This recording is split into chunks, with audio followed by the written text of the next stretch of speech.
So my name is David Lynn. I'm the CEO of Viacom International Media Networks. So I oversee all of Viacom's media networks operations outside the US, from Canada to Australia, and from Argentina to Russia.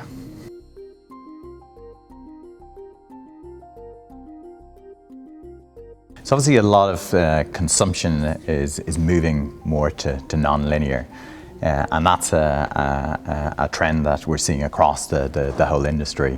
And therefore we're very focused on developing new products and apps and working with our partners to bring those services to market. A good example of that is Paramount Plus, which is a service that includes content from our studio, but all of our other brands as well. And we work with MVPDs and mobile operators to make that available to their consumers. But we also are working with our traditional MVPDs to give them more rights so that they are able to give their customers not just our linear channels, but also on-demand content as well.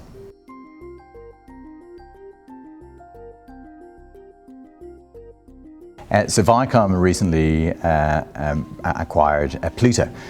Pluto is a really exciting new product that we acquired in January, and is a free streaming service, and it's growing very rapidly. In fact, it grew from 12 million monthly average users in January to 16 million by the beginning of April. And I'm very focused on growing out Pluto internationally. It's already in the UK and Germany, but we're going to increase significantly the distribution on new connected devices and other platforms in the UK and Germany. And we're launching Latin America early next year. And that's going to be built off the launch of our US Hispanic service that is actually launching in July next month. And overall, Pluto is a very attractive service to advertisers as well, because it reaches young audiences. For example, in the US, Pluto combined with our Viacom channels reach 80% of the 16 to 34 audience. So Pluto is a major push for us at Viacom and for me at Viacom internationally as well.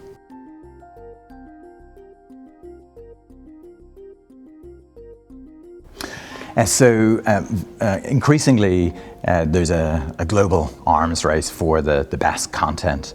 And because of that, we've now entered the studio space. In fact, for Viacom, we've set an ambitious $1 billion target for studio revenues next year.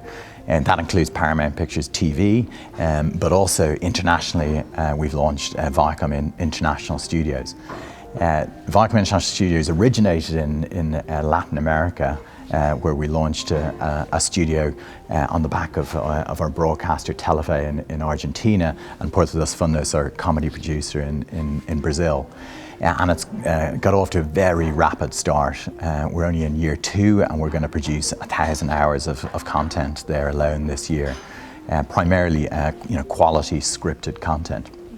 And on the back of that success, we're bringing the studio model to Europe as well.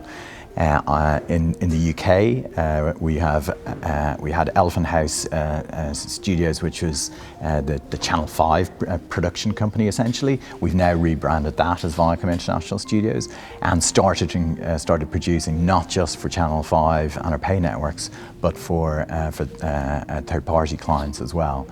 So, for example, we did our first commission with ITV for a primetime series for them just recently.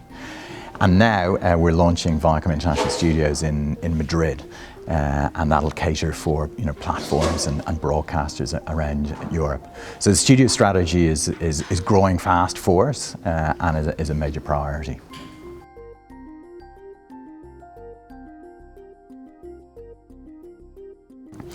So mobile is a big priority for us at Viacom.